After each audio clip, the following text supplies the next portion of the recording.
నా మొగడు పని చేస్తాడు, నా మొగడికి అద్దీరది ఇద్దీరది అని నేను నీకు అప్ప చెప్పిన. కౌలు కింద ఆడిదానా నువ్వు భూమి దున్నుకోవాలి, ఇచ్చి పెట్టాలి. గెట్లెట్లా అవుతావే? గెట్టు కంటే రాదు గీడుంటే నువ్వు ఇక్కడ నువ్వు చూసి ఆ కొరబాబులు అడుగుండగా పోయే ఒక్కసారి కొరబాబు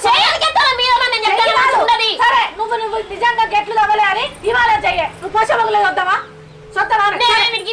నువ్వేమనలే కదా. ఇగో ఇగో ఈ పంట మీద పవనం చెప్పే. నువ్వు పవనం చెప్పి నచ్చిన మొక్కమైనా చూసిన మొక్కమైనా చూడొచ్చు నేను మాట్లాడతానా? పవనమయ్యే పవనం చెయ్యి. నేను చేయను ఏం చేసుకున్నా అంటే నువ్వు తప్పు చేసినావు, గెట్లు తవ్విన కాబట్టి ఇప్పుడు నువ్వు పవనం చేసి మాట్లాడుతున్నా ఏంది ఇదంతా ఎందుకు ఎత్తురు చూడొచ్చు ఎందుకు మాట్లాడతారు మీరు? మీరు చూసిరా ఏమన్నా పొలం కాడికి వచ్చిరా? మీరు కష్టపడి చేసుకున్నాను ఆలుమగలు అంటే మీ కడుపులు కావాలా? మీ మీద మన్ను వాడా? నీ మీద మన్ను పడతాడు, నీ నోట్ల పప్పులు పోసం నిన్నెద్దు దినాలు పెడతాను.